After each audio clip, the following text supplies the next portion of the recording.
আল্লাহ তাআলা বলেন, ওয়ালাউ তারা, হে রাসূল আপনি অবশ্যই দেখতে পাবেন, আফসোস করে বলবে ওই সময় ইসতাকিফু, দণ্ডায়মান হওয়া অবস্থায়, দাঁড়ানো অবস্থায়, আলান্নার, জাহান্নামের কিনারার পাশে দাঁড়িয়ে কিছু মানুষ যাদের জাহান্নাম অবধারিত হয়ে গেছে, রাসূল সাল্লাল্লাহু আলাইহি সাল্লামকে উদ্দেশ্য করে বললেন, হে রাসূল আপনি দেখতে পাবেন তারা জাহান্নামের পাশে, কিনারার পাশে দাঁড়িয়ে।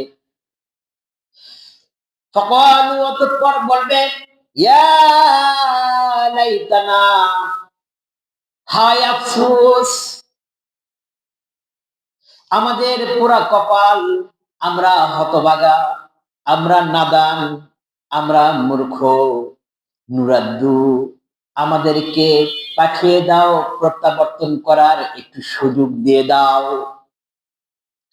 ওয়ালা নুকাযযিবা, আর আমরা কখনোই মিথ্যা প্রতিপন্ন করব না, অস্বীকার করব না, বিআয়াতি, তোমার স্বীয় আয়াতকে, নিদর্শনকে,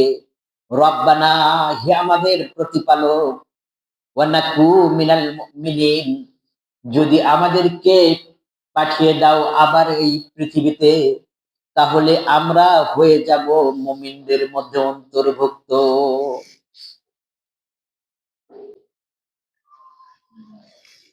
সূরা আনামে তাহলে আল্লাহ তাআলা বললেন কি রাসূলকে উদ্দেশ্য করে,